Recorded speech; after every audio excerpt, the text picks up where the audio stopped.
Assalamualaikum warahmatullahi wabarakatuh. Waalaikumsalam. Selamat sore Medan. Selamat Kembali sore. lagi bersama saya Arya Anarko dan sahabat saya Gusdir ya.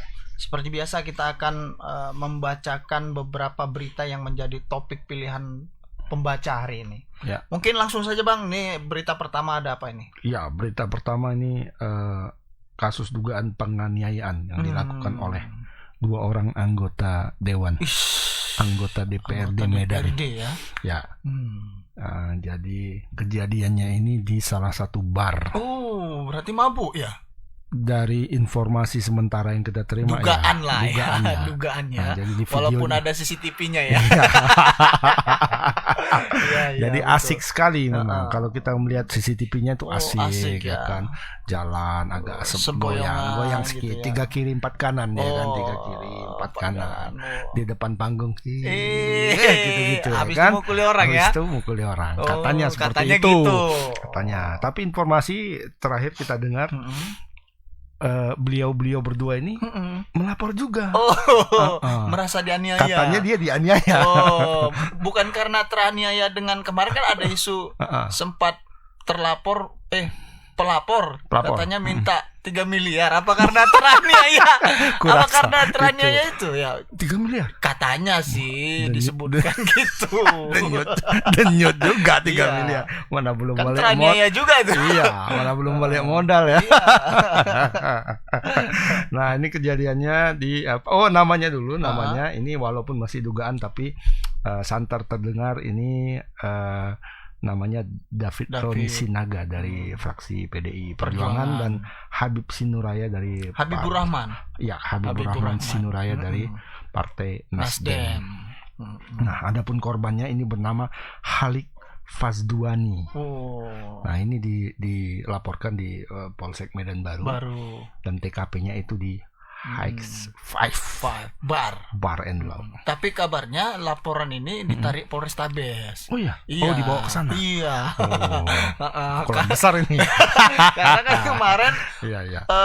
di Polsek Medan Baru sempat mencuat isu itu bahwasannya katanya begitu ya, pengacara dari pelapor bilang sama Kanit, bilang lah Nit kalau mau damai 3M. Kanit pun betulnya ini gitu. Menurut infonya. Begitu ya. Gitu. Oh, wah, luar biasa. Ini ada videonya, kita lihat dulu.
Bang, terkait kasus penganiayaan yang melibatkan anggota dewan itu Bang, seperti apa Bang? Udah ada belum penetapan tersangka Bang? Terkait hal tersebut kami sudah melakukan pemeriksaan para saksi terhadap barang bukti juga sudah kita ambil pada saat pelaksanaan olah TKP. Saat ini proses penyidikan masih berjalan dan akan segera kami laksanakan gelar perkara untuk menentukan arah tindak lanjut dari penanganan perkara tersebut. Perkembangan kami infokan lebih lanjut. Artinya belum ada tersangka Bang sejauh ini Bang? Nanti kami sampaikan lebih lanjut. Berapa orang kemarin yang dilaporkan? Nanti kami infokan dari hasil gelar perkara. Nah, itu tadi cuplikan rekaman CCTV dari dalam High Five and Bar ya. Itu lokasinya ada di Jalan Abdullah Lubis. Kebetulan dekat dengan kantor kita lah ya. Dan tadi keterangan Pak Kasat, mereka bakal gelar dan nanti informasi lanjutnya akan disampaikan begitu ya. Memang kayaknya polisi juga agak ragu ini karena melibatkan unsur politisi gitu kan. Jadi memang serba salah.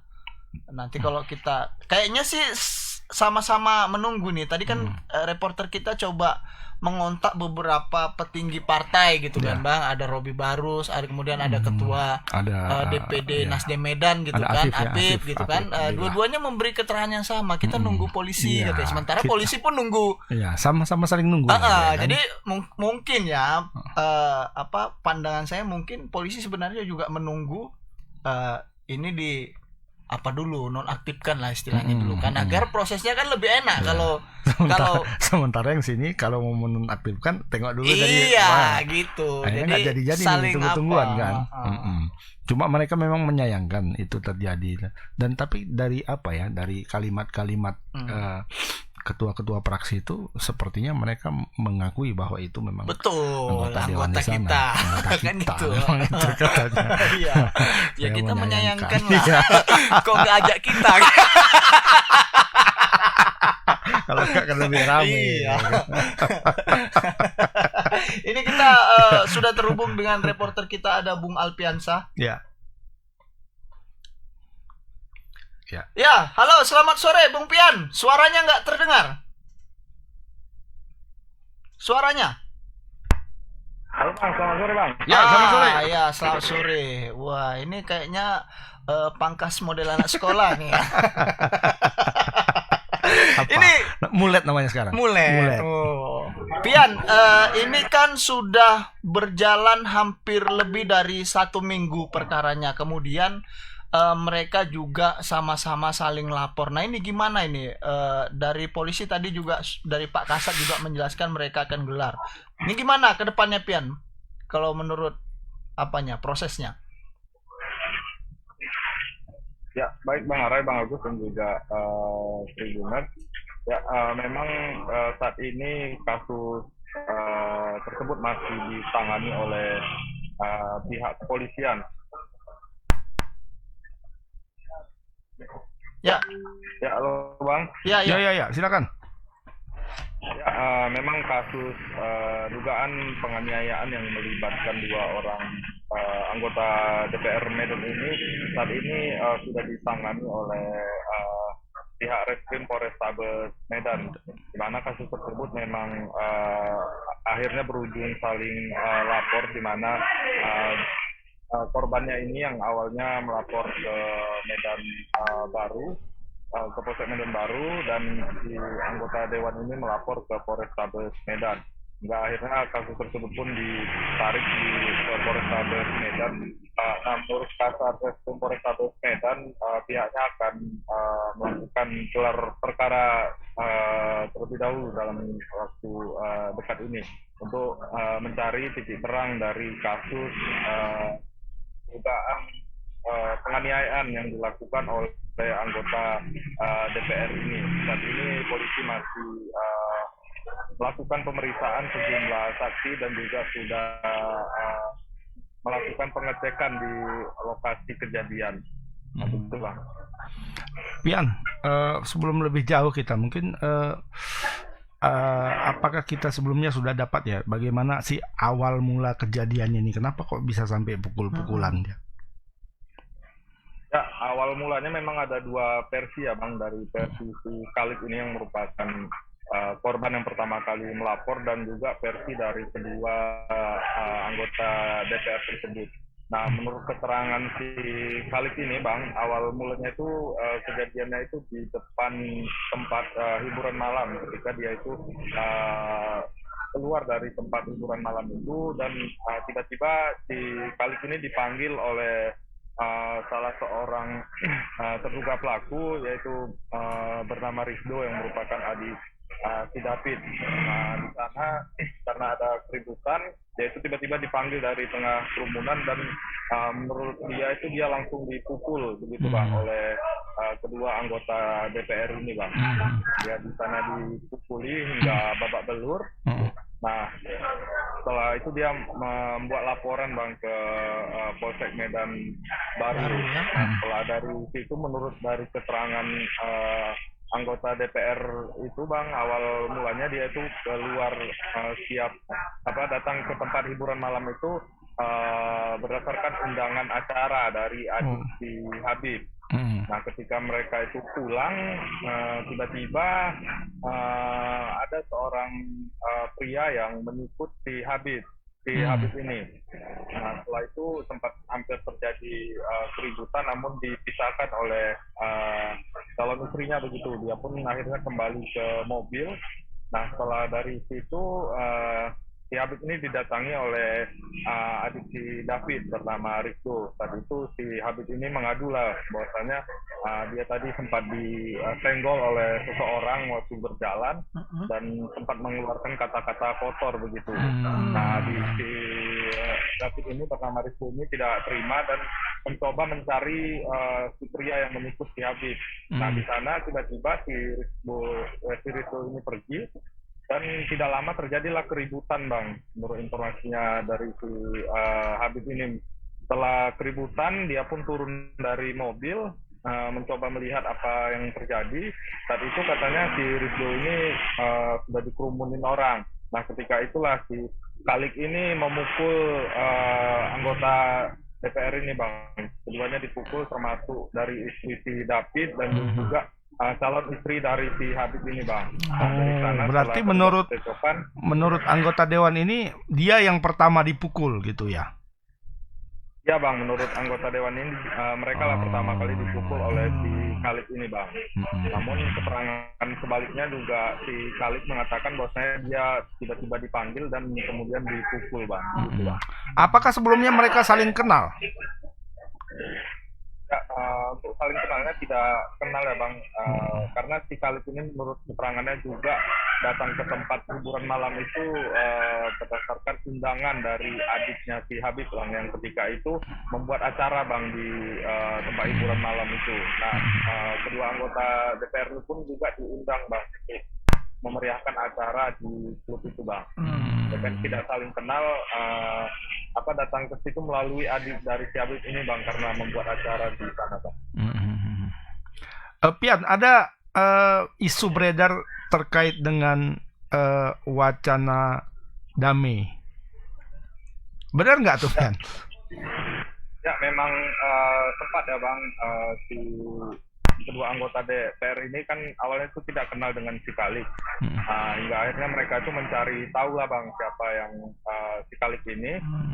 Ternyata sudah membuat laporan begitu setelah membuat laporan anggota dewan ini mendapatkan laporan bahwasanya sudah dilaporkan atas kejadian itu. Mereka ini pun mencari siapa sebetulnya si Kalik ini bang. Setelah dicari dan akhirnya tahu siapa orangnya, dan sempatlah terjalin komunikasi antara si pelaku ini dan antara si Kalik ini dan kedua anggota dewan ini bang.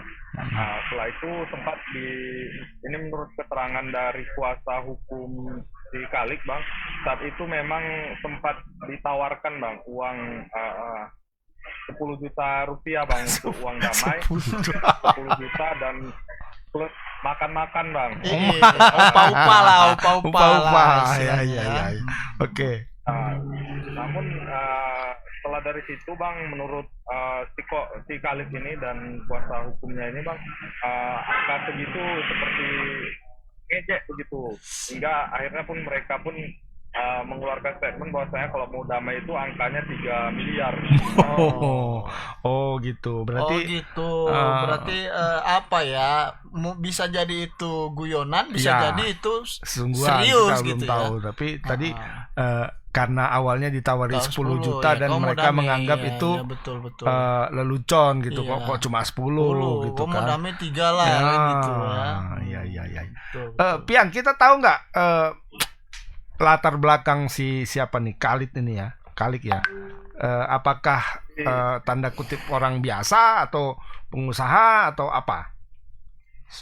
Ya, menurut pengakuannya si Khalid ini merupakan seorang pengusaha makanan itu Bang di Medan, namun dia nggak menjelaskan secara rinci apa usahanya, namun pengakuannya itu merupakan seorang pengusaha dan juga mantan dari anak pejabat di Aceh Bang. Oh, family lah sama Pian enggak? Family ya. Iya, Oke. Oh, berarti bukan orang ini. Oke, ya. Oke, Pian, barangkali nanti bisa di follow up lebih lanjut khususnya menyangkut masalah hasil gelar perkara dan kemudian juga menyangkut pemeriksaan dari internal partai mungkin ya, karena kan selama ini partai juga kayaknya udah dingin kasusnya, udah biar gitu kira-kira ya kan. Agak biar hangat terus dia kan. harus di follow up gitu kira-kira. Seperti suasana di bar itu. Hangat. Mungkin itu saja Pian, terima kasih banyak atas laporannya. Selamat sore, selamat bertugas kembali. Ya. Selamat sore Bang Aris. Iya. Ya. Nah itu. Iya, mantan anak pejabat rupanya masa tawari 10 juta gitu. Oh, Barangkali itu ya. Ladang kita aja kan katanya lebih dari itu kan gitu. Makanya udah kau pukuli aku udah kan kau gitu. hajar aku kan gitu. Tapi kalau dia menawarkan uang damai, artinya secara ini mungkin artinya ya kita kan belum tahu, mengaku salah gitu kita ya. menyimpulkan secara dini gitu di ya. depan dia mungkin mengakui bahwa dia bersalah. Udahlah ya. Satu lagi mungkin takut kalau ini melebar kan panjang sampai ke ketua-ketua di ya atas. kayak gini lah jadinya. Kan, sekarang kayak gini. Iya kan? Kayak gini udah terlanjur kan. Katanya kan sial kali katanya kan. Tahu pula Bu Mega kan kacau. Iya. Nasdem. Hah? Surya Paloh ya? Iya, Surya Paloh. Om Sur. Iya kan, ngeri-ngeri nih kalau tahu Om Sur partainya iya. nih. Sama Bu Mega. Ya, itu berita yang pertama, kita akan lanjut ke berita yang kedua. Berita kedua kita ke Belawan, ini kembali terkait dengan kasus tawuran antar warga di sana. Jadi ini yang kemarin sebenarnya, yang kemarin, tapi terungkap bahwa persoalannya adalah karena kesalahpahaman, saling ejek semua ini mengejek. salah paham. Nggak ada. Kalau sepaham nggak ribut. Iya betul. Iya, Ya, kan kayak itu tadi ya. di bar tadi pun salah paham. Senggol sikit katanya. Salah paham Pak.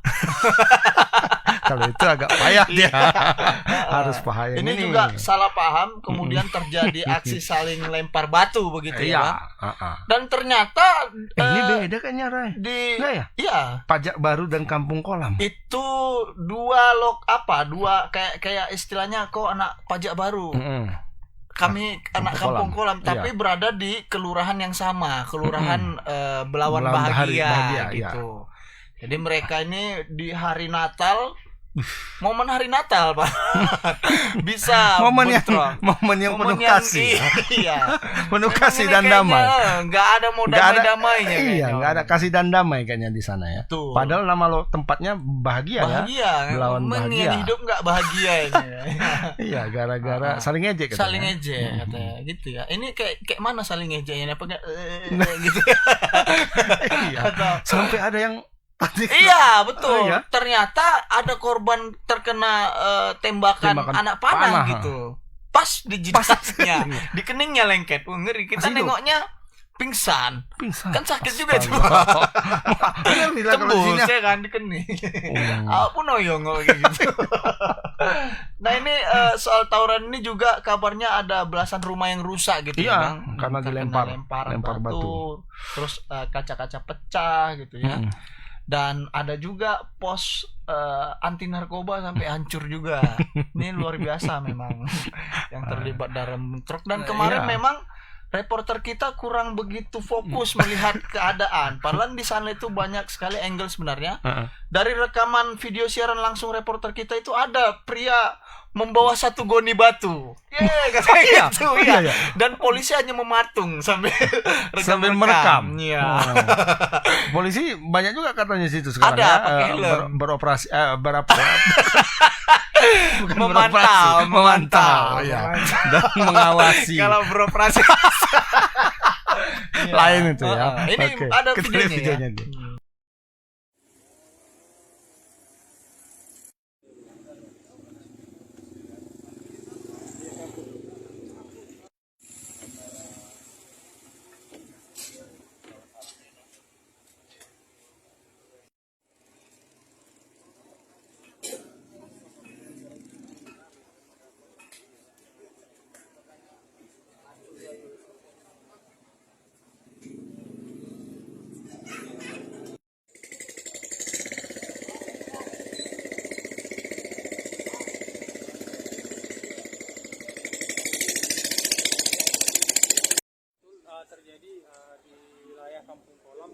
Kelurahan Bahagia Kecamatan Medan Belawan itu terjadi mulai dari kemarin sore. Maka kita datangkan seluruh personil dan juga dari kecamatan, dari Koramil juga kita bergabung di sini dengan pengamanan, dibantu dari Brimob juga. Sampai jauh ini memang masih kondusif, tapi kita tetap berjaga di sini untuk mengantisipasi ada reaksi kembali dari warga yang melaksanakan tawuran. Tawuran ini dipicu karena apa ya? Sejauh ini kemarin yang itu dipicunya karena kesalahpahaman saling mengejek aja sebenarnya. Cuma kita nggak tahu bisa berkelanjutan seperti ini. Kita udah ngasih arahan juga, supaya masyarakatnya tidak peduli dengan apa yang disampaikan oleh Forkopimda seperti itu. Pak, dampak daripada tawuran ini ada kah informasinya, ada rumah-rumah warga yang Kalau kita lihat dari lokasi, ya dampaknya ada. Kedua belah pihak, kalau saya lihat ya mengalami kerugian masing-masing secara material ya. Karena saling melempar ya pastinya rumah yang saling berdekatan itu pasti ada yang rusak sebenarnya dari kedua belah pihak. kalau tindakan polisi sendiri Pak, ada yang diamankan atau gimana Pak? Sampai sejauh ini kami tidak ada melaksanakan tindakan represif, kami hanya melaksanakan tindakan preventif, yaitu pencegahan supaya tidak terjadi mungkin korban luka ataupun korban-korban yang lainnya, hanya melaksanakan pencegahan saja. Pak, ada nggak barang-barang bukti seperti sajam yang diamankan Pak? Sampai sejauh ini kami dari pihak komisi belum ada mengamankan barang bukti.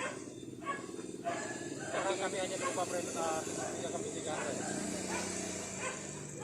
Kalau harapannya apa Pak kepada masyarakat yang tawuran? Ya, harapannya kepada masyarakat, kami dari pihak kepolisian, dari kecamatan juga, serta dari dan Ramil juga, harapannya ya masyarakat sadarlah bahwa ini tindakan yang tidak benar. Karena saya dengar informasi ya ini udah berkepanjangan dari beberapa puluh tahun yang lalu gitu kan. Kita juga masing-masing mungkin dari pihak keluarga lah harus menjaga keluarganya masing-masing supaya ya tidak terjadi hal seperti ini, karena pasti efeknya juga merugikan semuanya. Nggak ada positifnya kalau saya lihat. Ya berhentilah gitu. Ini bukan kerjaan namanya, ini kerjaan yang tidak benar. Kalau kita hentikan semuanya lagi.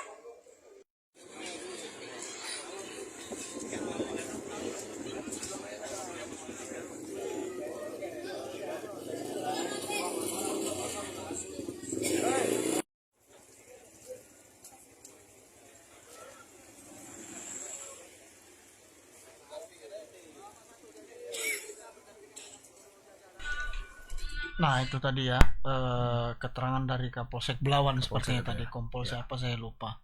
Memang agak agak meresahkan tawuran ini, dan disebut memang sudah berkelanjutan gitu. Kayaknya memang ini warisan atau gimana, warisan budaya gitu ya. Karena nggak ada habis-habisnya kan. Tuman kalau kata orang nanti mungkin orang Jawa. Tahun baru nanti, malam tahun baru pasti harus tembak-tembakan apa gitu kan. Kembang api pasti nih. Kita balus yuk.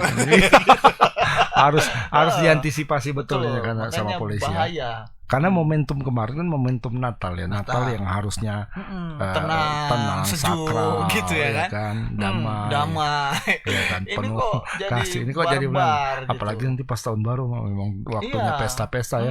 Apa nggak pesta pora orang? Makanya polisi betul-betul harus mengantisipasi ini. Ini kebetulan video yang tadi nggak sempat ya, video siaran langsung. Kalau kita saksikan video yang kemarin itu lebih chaos memang, lebih sangat dahsyat lah. Mungkin kita akan tanyakan ke reporter kita, ada Bung Aprianto Anto di seberang sana. Ya, selamat sore Bung Aprianto. Selamat sore Bang Are dan Bang Agus. Wah, ini kayaknya di rumah baru kayaknya.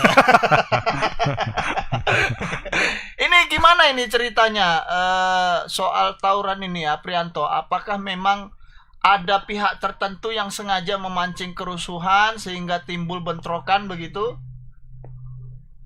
Ya Bang, ini awal mulai itu dipicu karena ejek-ejekan yang dimana pada hari Jumat lalu ada dua kelompok remaja bertemu di luar dan berakhir ejek-ejekan Bang. Dan pada saat itu pun di hari Jumat kemarin tawuran ini sudah sempat terjadi Bang, hingga Jumat dan Sabtu dini hari, dan sempat berhenti di hari Natal kemarin. Berarti dari Jumat ya sampai Minggu ya? Sampai hari Sabtu Bang. Sampai Sabtu ya. Dini hari.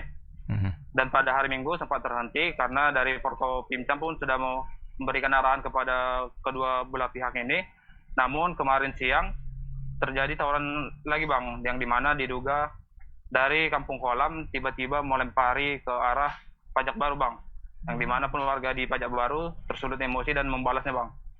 Di sana pun kemarin mereka mempersenjatai dengan senjata tajam, botol, batu hingga menggunakan kembang api bang.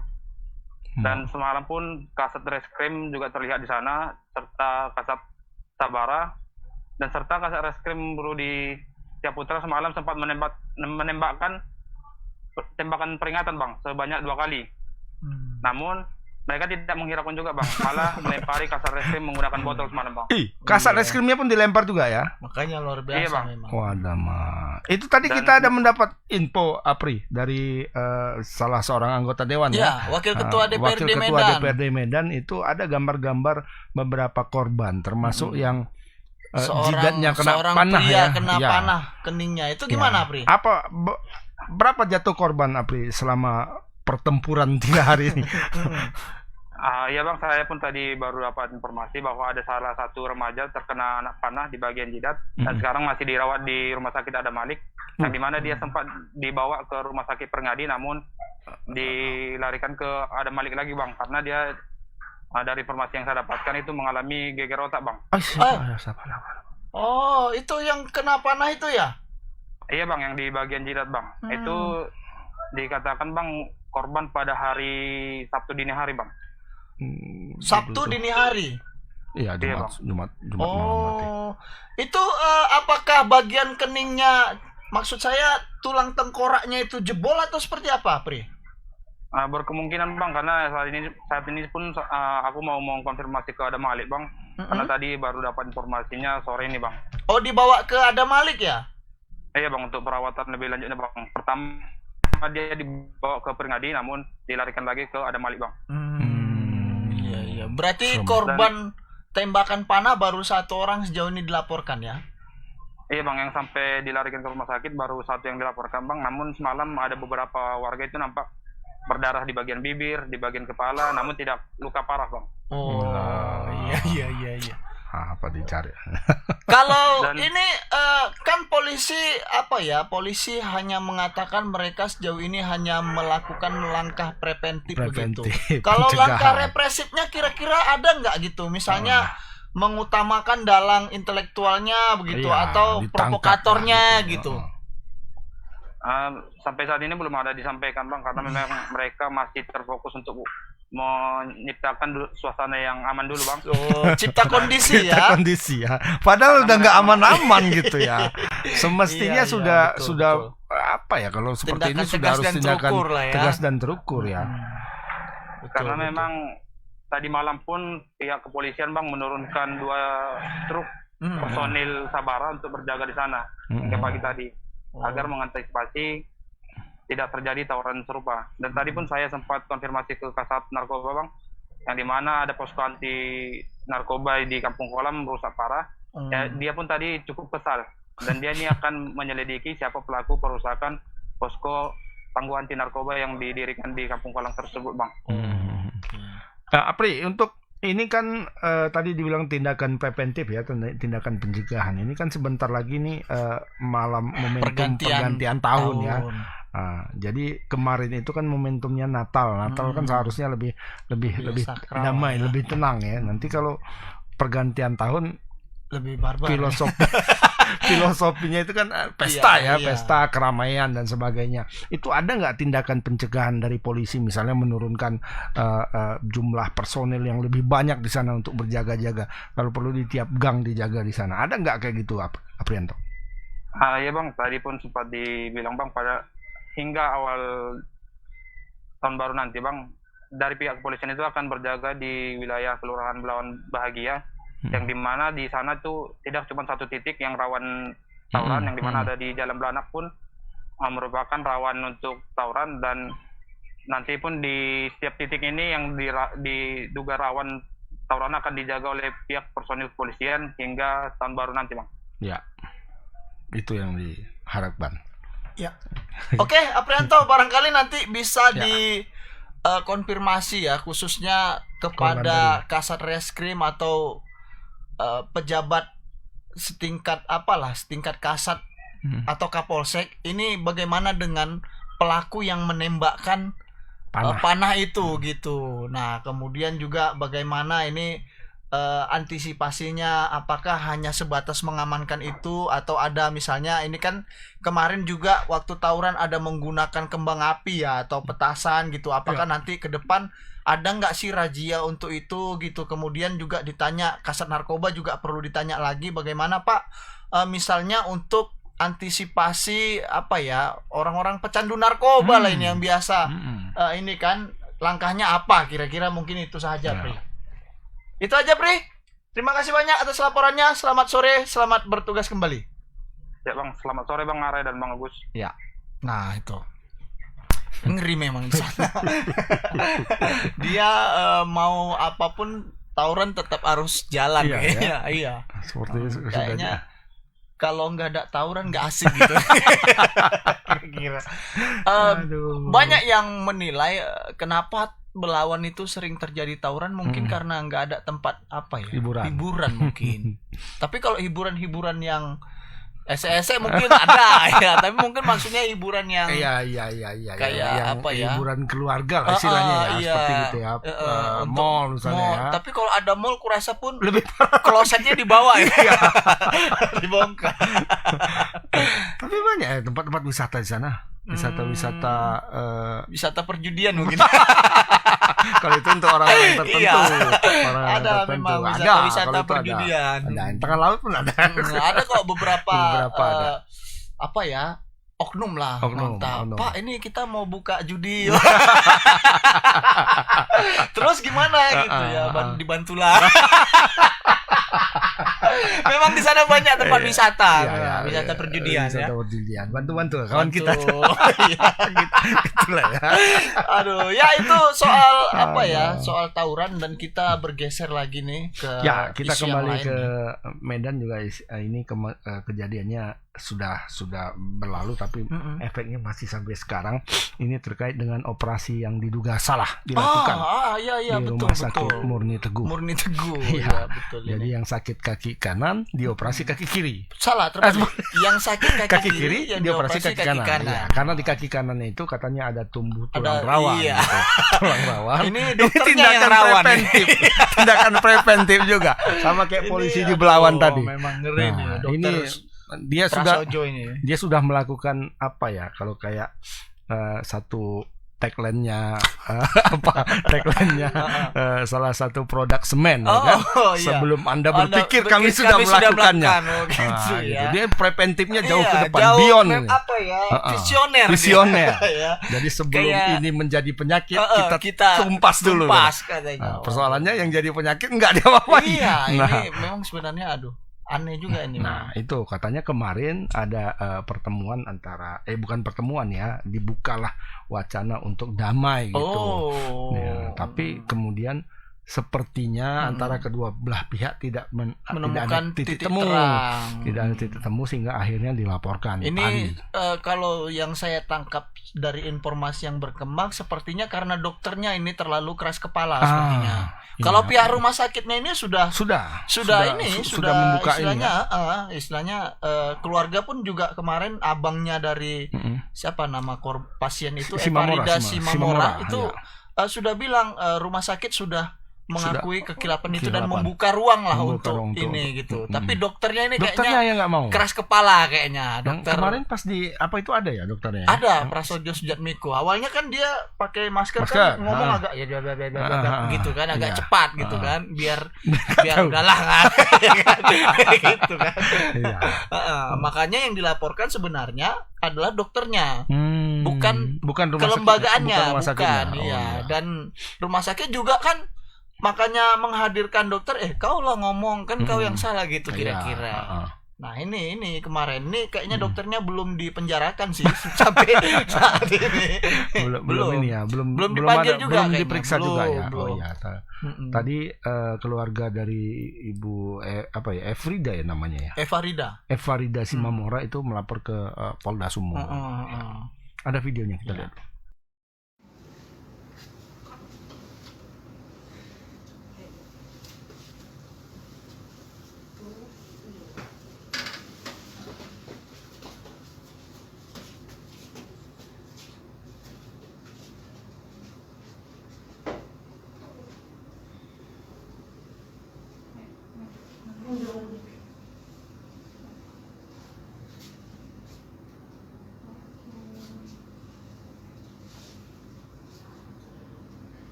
Pak, mungkin bisa dijelaskan kedatangannya kemari Pak dalam rangka apa nih Pak? Jadi kedatangan kami ke Polda ini adalah dalam rangka koordinasi dengan pihak pemeriksa, penyidik, memastikan bahwa laporan kami ditindaklanjuti supaya yang bersangkutan, karena ini kejadian luar biasa ya, kejadian luar biasa. Jadi sudah seharusnya polisi bergerak cepat untuk menangkap pelakunya, meminta pertanggungjawaban dari dokter. Itu saya kira. Nanti kita tetap pada laporan kita bahwa terlapor itu segera untuk ditangkap, diperiksa gitu ya Pak ya? Ya, permohonan kita karena ini sudah berjalan 1 bulan 1 minggu, karena adik saya juga belum bisa jalan sampai sekarang. Dari tadinya bisa jalan, kaki kanan itu bisa jalan, sampai sekarang 1,5 bulan pada tanggal 27 ini ya, 27 Desember belum bisa jalan sama sekali.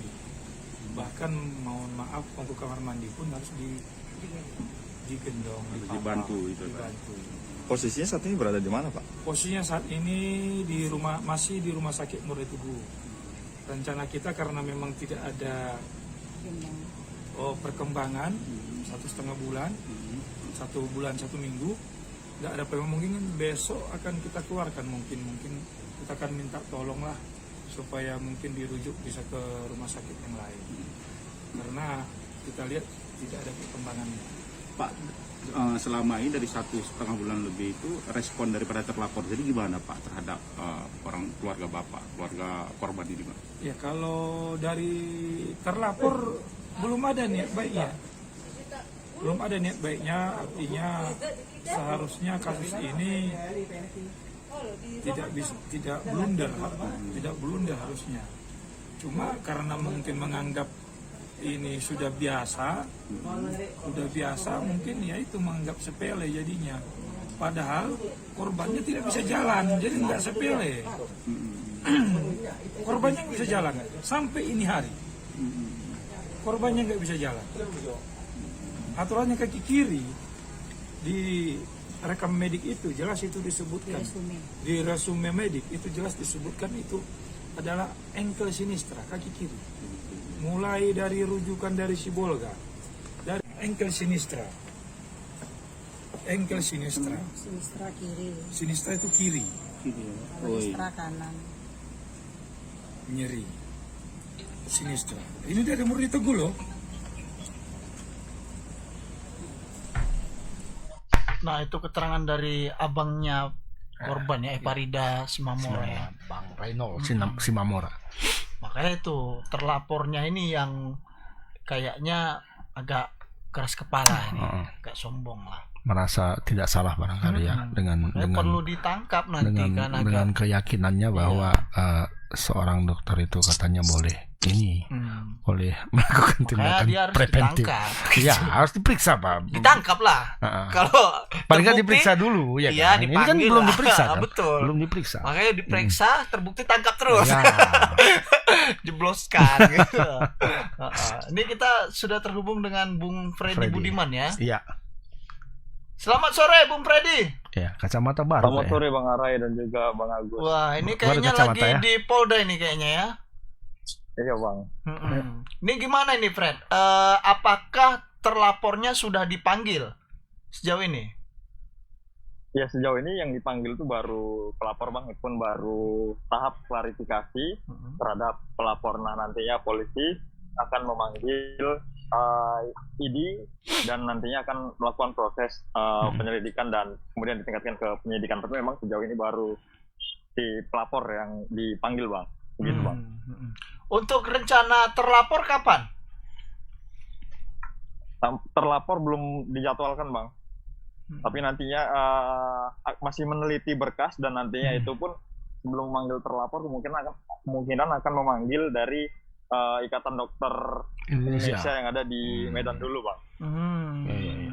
untuk sambil meneliti laporannya gitu Bang.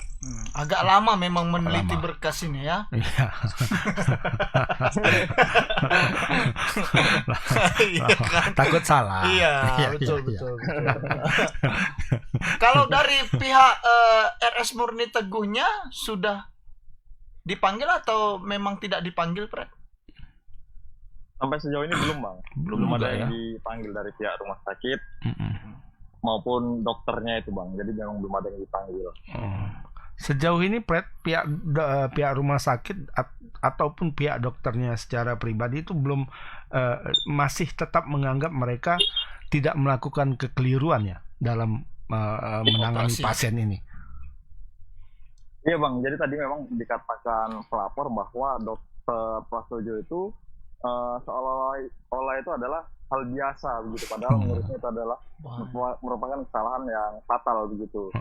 Makanya dibilang bahwa dokter tersebut itu merasa tidak bersalah lah begitu, padahal sudah jelas selama ini yang diobservasi itu adalah kaki sebelah kirinya, dan itu juga sudah merupakan rujukan dari rumah sakit yang ada di Sibolga. Namun begitu operasi malah kaki kanan yang dioperasi, padahal selama ini yang diobservasi dan ada berkasnya juga itu adalah kaki kiri, tapi begitu dioperasi kaki kanan yang dioperasi Bang. Ya, kaki kirinya sendiri nggak dioperasi ya? Kaki kirinya sendiri sejauh ini informasinya enggak Bang, karena katanya masih sakit gitu. Oh gitu.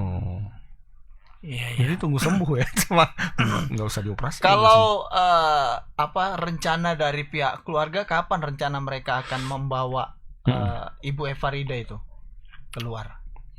Pihak dari keluarga itu merencanakan membawa Efarida keluar itu rencananya besok katanya Bang. Tapi kan mereka itu masih mengupayakan supaya kalau bisa itu dirujuk ke rumah sakit yang lebih tinggi, karena menurut mereka lebih bagusnya itu dirujuk ke rumah sakit yang ada di Malaysia begitu Bang. Nah itu pun mereka maunya yang merujuk adalah rumah sakit Murni Teguh begitu Bang. Ya. Atas tanggung jawab rumah sakit Murni Teguh begitu. Nah sepertinya demikian Bang, biaya dan segala macam gitu Bang. Oke. Baik, Bung Freddy, barangkali nanti bisa dipantau lebih lanjut lah kapan kira-kira berkas yang diteliti itu selesai gitu kan. Kemudian kapan rencana pemanggilan ketua ID kan gitu. Bagaimana soal masalah SOP dari proses operasi gitu kan. Dan ini kan disebut salah operasi ya. Biasanya sebelum operasi itu kan dokter biasanya meminta persetujuan dari pasien begitu. Nah ini gimana? Apakah sempat dimintai izinnya atau memang main babat aja kan gitu. Nah ini perlu nanti ditanyakan lebih lanjut Bung Fred. Sekalian nanti karena Bung Freddy masih berada di Polda, mungkin nanti bisa ditanya ulang soal kasus Kisrup SMS ya, karena kabarnya saya dengar-dengar kemarin ada pejabat yang ngamuk katanya ya, tendang-tendang apa gitu ya sama Bung Freddy gitu ya. Itu nggak apa-apa, barangkali mungkin pejabat itu kurang refreshing lah. Pejabat di mana? Dekat-dekat situ juga. Pejabat dekat-dekat situ. Tahu juga, nggak tahu Bang berarti. Mungkin barangkali itu saja Bung Freddy. Terima kasih banyak atas laporannya. Selamat sore, selamat bertugas kembali dan tetap semangat. Terima kasih Bang. Ya itu ya. Ada. Kita walaupun di rumah aja kan satelit kita di mana-mana. Marah-marah. Soal PSMS. Gara-gara... Kenapa tanya itu gitu? Pertanyaan terkait Bapak itu. Iya. Kenapa kok nggak ditahan? Nyuruh ditahan. Maksudnya kan Bung Freddy nanya kenapa tidak ditahan. Oh gitu. Ya kan biasa ya, kita konfirmasi gitu kan. Jadi ada. Tapi dipanggil pun belum kan? Makanya mungkin ada agak takut, agak sungkan atau gimana. Ini kan soalnya gajah sama gajah ini kan. Ngeri. Gajah sama gajah yang mereka pun gajah sebenarnya. Cuma gajah berantem. Aduh. Yang rusak kebun warga kayak gitu kan. Kebun tebu, kebun ini ada yang ubi. Saya dengar marah gitu. Sebenarnya sih nggak perlu marah. tinggal diperiksa aja enggak kan. Lah. Kalaupun wartawan kan biasa nanya itu ya kan. Misalnya pengen wartawan nggak tanya itu, ya kasihlah penjelasan kayak kenapa alasan yang masuk akal gitu, kenapa misalnya nggak ditanya ditahan gitu kan. Apa anda menanya Hantu? Nanti tanyanya pula. Misalnya kenapa nggak ditahan karena begini. Oh, gitu ada ya. Pimpinan partai sudah koordinasi ke Pak Kapolda. Misal. Ini kan bisa. Oh, berarti pimpinan partai dari Jakarta dong kalau kayak gitu. Ya kan tinggal jelaskan saja sebenarnya. Kan? Dari Jakarta langsung. Nggak perlu marah lah. Saya pun sempat mendapat japri juga. Ini apa maksudnya gitu. Ya, itu 3 berita yang bisa kami sampaikan untuk sore hari ini ya. Memang lama ya, lama. Memeriksa berkas itu lama ya. Lama. Tadi anggota dewan lama. Tadi Muni Teguh juga lama. Makanya nanti akan kita bahas di akhir segmen dulu. Kita selesaikan dulu ini karena 3 berita sudah kita baca. Jadi yang pertama itu tadi menyangkut masalah anggota DPRD ya kan, yang menganiaya warga gitu dan diduga mabuk, yang sampai sekarang belum diberikan sanksi oleh partai. Kemudian saling menunggu. Iya, saling menunggu. Kemudian yang kedua menyangkut masalah adanya tawuran ya di Belawan. Dan ini mudah-mudahan nanti pergantian tahun tidak semakin runyam dan berkepanjangan. Dan yang terakhir tadi menyangkut masalah salah operasi gitu. Itu 3 berita yang bisa kami sampaikan untuk sore hari ini. Seperti biasa sedikit saja sebelum mengakhiri segmen Selamat Sore Medan. Seperti yang tadi Bang, yang mau kita bahas itu menyangkut masalah pertama menyangkut proses pemeriksaan yang lama gitu ya, dan berlarut-larut di kepolisian. Kita berharap sebenarnya masyarakat hanya ingin kasus-kasus yang ditangani bisa cepat diproses gitu kan. Ya memang walaupun kita tahu untuk menangani satu perkara itu biayanya cukup besar gitu kan. Karena budget dari negara kabarnya yang saya dapat itu untuk menangani satu perkara itu hanya 2 juta. 2 juta? Iya, 2 juta. Sedikit kali itu. Makanya petugas harus pandai-pandai mencari uang operasional tambahan gitulah kira-kira informasi harus presisi pula ya. Iya, dengan 2 juta. Iya, harus gini lah presisi. Tapi enggak, maksudnya ada apa Pak gitu, tangan 2 kalau tangan 1 nanti ini bukan apa ya, maksudnya biasa kan presisi gini. Biasa budget untuk menangani perkara itu sekitar 2 juta. Memang sebelumnya memang segitu Bang, agak sedikit memang untuk menangani perkara. Dan ya mudah-mudahan lah bisa kasus-kasus ini kan ada kasus-kasus besar yang dilaporkan di Polda gitu kan, ada beberapa kasus lah ya. Atau mungkin itu apanya? Salah satu masalahnya barangkali itu. Sebenarnya itu. Kalau ditingkatkan lah, misalnya lah ya, ditambah lah seperti itu, mungkin bisa lebih cepat. Ya, mungkin bisa, mungkin juga karena kesibukan waktu kan. Kayak di kantor ini kan ada juga ya pimpinan yang memang dia sibuk terus kayaknya. Sehingga gitu. Sehingga membuat jangan terbengkalai ya. Ya kita harapannya sih kasus-kasus itu bisa cepat diproses gitu Bang. Nah ini satu lagi sebenarnya yang perlu menjadi perhatian adalah ketika ini kan sebentar lagi pergantian tahun baru begitu ya Bang. Biasanya momentum pergantian tahun baru ini akan menimbulkan kerumunan massa di beberapa lokasi. Dan akhir-akhir ini sering timbul bentrokan antar pemuda kayak tadi ada tawuran di Belawan. Kemudian munculnya geng-geng motor, kemudian anak-anak sekolah. Nah ini yang saya khawatirkan adalah ketika terjadi penumpukan massa ketika selesai perayaan pergantian tahun di jalan terjadi semacam ribut-ribut lah. Pas kemarin malam itu ada di jalan mana itu ya, Dr. Mansur gitu, kira-kira ada segerombolan anak-anak muda bawa bisbol, tongkat bisbol, kemudian menembak-nembakkan kembang api. Nah ini hal-hal semacam ini yang kita harapkan bisa diantisipasi oleh aparat kepolisian lah khususnya, dan juga kepala-kepala lingkungan kalau bisa ikut serta ya menjaga ya, ini kan banyak nih Kepling ini kan banyak juga anggotanya. Kalau bisa diberdayakan Pak Kep, kira-kira dananya kurang bisa minta ke Pak Wali lah ya untuk istilahnya ya kan untuk menjaga. Pak Wali kan katanya mau buat ini ya semacam persiapan perayaan malam tahun baru. Nah tentu kan ini harus matang persiapannya gitu. Tidak hanya bagaimana memikirkan suksesi acaranya saja, tetapi hal lain juga harus dipikirkan. Misalnya ini tadi, nanti kalau ini sudah selesai acara tembak-tembak kan harus keamanannya kayak mana kan gitu. Ketika pulang dari ini Kepling kan perlu ngasih anggota misalnya ini uang puding gitu kan ya. Kalau misalnya pakai duit pribadi Kepling berat juga kan gitu kan. Kita banyak juga kawan-kawan kita Kepling. Operasionalnya Kepling tuh ada ya? Ada, cuman ya kalau ini kan apa ya Bang, akhir tahun ini kan butuh dana tambahan lah untuk keamanan lah. Biar bisa juga istilahnya jangan sampai ada terjadi kericuan di mana-mana gitu. Ini kan kita khawatirnya itu sebenarnya. Karena kemarin muncul geng-geng motor, muncul kelompok-kelompok pelajar yang patut diduga menggunakan narkoba ini kan biasa buat onar. Nah, ini harapannya sebenarnya, dan kalau bisa sih mana-mana nanti pelajar-pelajar atau pemuda-pemuda yang nampak mencurigakan kiranya bisa dirazia. Kemudian kalau dalam proses razia ditemukan ada yang membawa senjata tajam, saya berharap sekali diproses saja. Diproses sesuai undang-undang, karena kan ada undang-undang darurat Bang. Jadi diproses saja.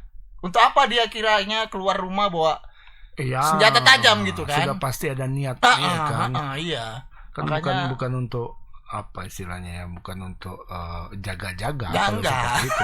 Iya. Kan? Makanya ini jangan jadi alasan kemudian karena nanti ini di bawah umur nggak diproses. Nah, makanya harus kalau bisa diperiksa urinnya juga. Teken aja kan. Selama ini kan seperti itu kan. Abis itu kayak drama kan. Datang orang tua. Nangis ya kan. Ya besok buat lagi. Makanya ini harapannya. Nggak ada efek jerahnya istilahnya. Harapannya kan? Ada benar-benar ada efek jerah gitu ya kan. Dan kepada semua orang tua juga nanti ketika malam pergantian tahun kiranya bisa mengawasi anak-anaknya. Kalau ada yang punya anak-anak lajang betul-betul agak ya kalau anak abang kan mungkin pemain game ya. Dia nggak terlalu fokus kebut-kebutan di jalan kan gitu. Kalau gamers kan yang mana tempat cantik duduk dia di situ. Ada wifi bagus dia di situ. Dia nggak kemana-mana. Yang kita khawatirkan adalah anak-anak berandalan brengsek pengguna narkoba yang selalu seliweran di jalan, yang lagi mencari jati diri nih, yang buat onar, bawa senjata tajam gitu, menakut-nakuti warga. Saya berharap ini mereka bisa diproses nanti dan dipenjarakan aja gitu. Gitu ya barangkali ya. Supaya ada efek jerahnya. Karena yang melakukan tindakan seperti ini kan berulang. Makanya, dia aja orangnya. Makanya untuk mencegah itu harus tegas ya kan? Dan terukur. Kalau terukur nanti bisa cacat, jadi tegas saja. Jangan sampai ada terukurnya. Kalau terukur, diukur. Ini cocok nggak jaraknya gitu kan? Tar gitu ya kan? Dan presisi. Kalau nanti ditindak tegas dan terukur, anak di bawah umur gitu. Makanya nanti diproses aja udah cukup. Ya kan Bang? Sekali lagi buat orang-orang tua, ini malam pergantian tahun ini cobalah diawasi anak-anaknya gitu ya, jangan sampai ikut-ikutan tawuran. Kan nggak lucu juga kita orang tua ingin melihat anak tumbuh besar dengan baik dan sukses, tapi malah melihat anak mati pulang dalam keadaan dibungkus kain kapan. Itu kan sangat menyesal, tidak enak sekali begitu. Polisi juga harus inilah proaktif lah. Nggak hanya polisi sebenarnya. Nanti kalau kita menggeber pemerintah kota, Satpol PP itu diberdayakan lah ya kan. Biar jangan pandinya cuman apa istilahnya menertibkan aja, maksudnya bukan pandinya ya, maksudnya ada kegiatan lain untuk difungsikan gitu kan. Itu di titik-titik yang rawan kan pastilah tahu sudah kan mana titik-titik yang rawan, mana perlintasan yang rawan. Betul. Dijaga di situ gitu kan. Ya mudah-mudahan lah ya ini dulu masukan ini bisa kita dilakukan kok waktu pertandingan bola dulu ya. Pertandingan bola lagi rame-ramenya waktu itu PSMS lagi di atas kan. polisi itu melakukan itu dulu ketika selesai pertandingan. Bukan hanya di pertandingannya, tapi selesai pertandingan justru itu yang paling bahaya. Iya, betul. Apalagi kalau kalah. Betul. Ya kan? Emosi memuncak. Kalau kalah memuncak. Jadi mereka dulu itu titik-titik yang dilewati para supporter itu udah tahu. Dijaga. Jadi dijaga betul. Nah, itu bisa dilakukan juga di sini kan. Pas sekali tuh Bang.